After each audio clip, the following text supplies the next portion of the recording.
go out to Annapolis, Maryland, and let's talk with Mark. Hey, Mark, you're on the air. Happy resurrection to you, my friend. Same to you, Dr. Farley. Thank you very much for your program. Yes, yes. What's on your mind today? I had a question. I don't know much about church history, and I think I understand. I'm happy for you to clarify it, but I think that antinomianism is at least partially just kind of a disregard for the moral content of the law, say pertaining maybe to the Ten Commandments or other things that were not ceremonial laws. Is that, or how would you define it? Yeah, well, first let's break it down for people that maybe haven't even heard the term yet.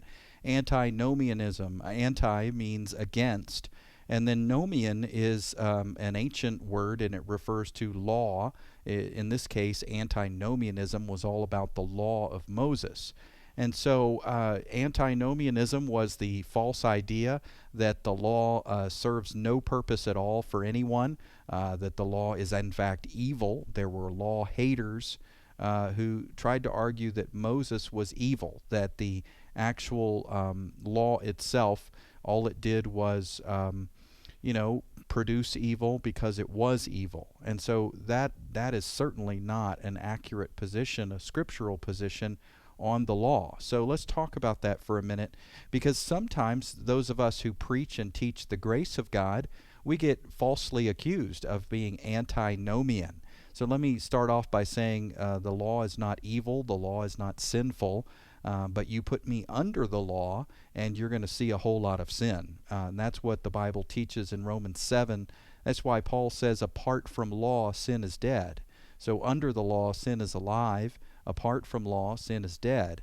So it's not that the law is sin. I mean, Paul addressed that in the book of Romans. He had to, because people were slanderously reporting that he was bashing Moses and bashing the law as being sinful. And so he says, is the law sin?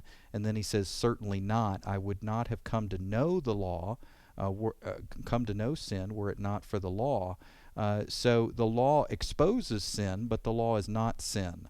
Under the law, sin thrives, but that doesn't make the law sin.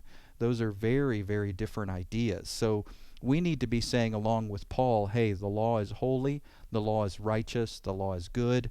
But then we also need to say with Paul, I'm dead to the law, I'm not under the law. Christ is the end of the law for those who believe. So there's a lot of confusion out there, Mark, about who's antinomian and who's not, and is this message of God's grace somehow bashing the law? And I would say far from it. It's certainly not my desire to see the law bashed. I think the law is good if you use it properly. And that's what Paul wrote when he wrote to the young pastor Timothy. He said, the law is good if we use it properly, knowing this, that the law is not made for the righteous, but for the unrighteous. So the law is not made for a Christian. It's not meant to guide a Christian. It's not meant to counsel and guide and strengthen a Christian. But the law is made for the unrighteous. It helps us before salvation. It helps us see our need for God. It helps me see that I'm dead, I need life. It helps me see I'm dead, I need resurrection. It helps me see I'm sinful at the core. I don't just need to stop sinning as a behavior issue, but I've got a deep, deep problem. I am a slave sold in bondage to sin, and the law shows us that. And then the law points us to Jesus and says, but wait a minute, Jesus fulfilled the law so that you wouldn't have to. Now receive Jesus as Savior, and then once faith has come, we are no longer under the tutor of the law. So, Mark, there's a lot of confusion. People try to, categorize, label, and dismiss a teaching without understanding it. What I would say is, a few things. Number one, we're not saying do away with the law. Jesus said neither a jot nor a tittle of the law would pass away until heaven and earth pass away. So I'm not saying the law has passed away. I'm not saying the law is gone. I'm not saying the law is dead. But I'm saying Christians die with Christ, and we die to the law. Romans 7 teaches us this. We die to the law so that we might be joined to another. So the law is not dead, but we Christians are dead to the law. Big, big difference. I'm going to say it again for our radio audience there, Mark. The law is not dead, but we Christians are dead to the law. Big difference. So this is how we avoid the error of law hating. We're not law hating, we're not law bashing. The law is holy and perfect and good and righteous, but under the law I die. And I need to find new life under grace, not under law. So that's why the law can never tutor me after salvation.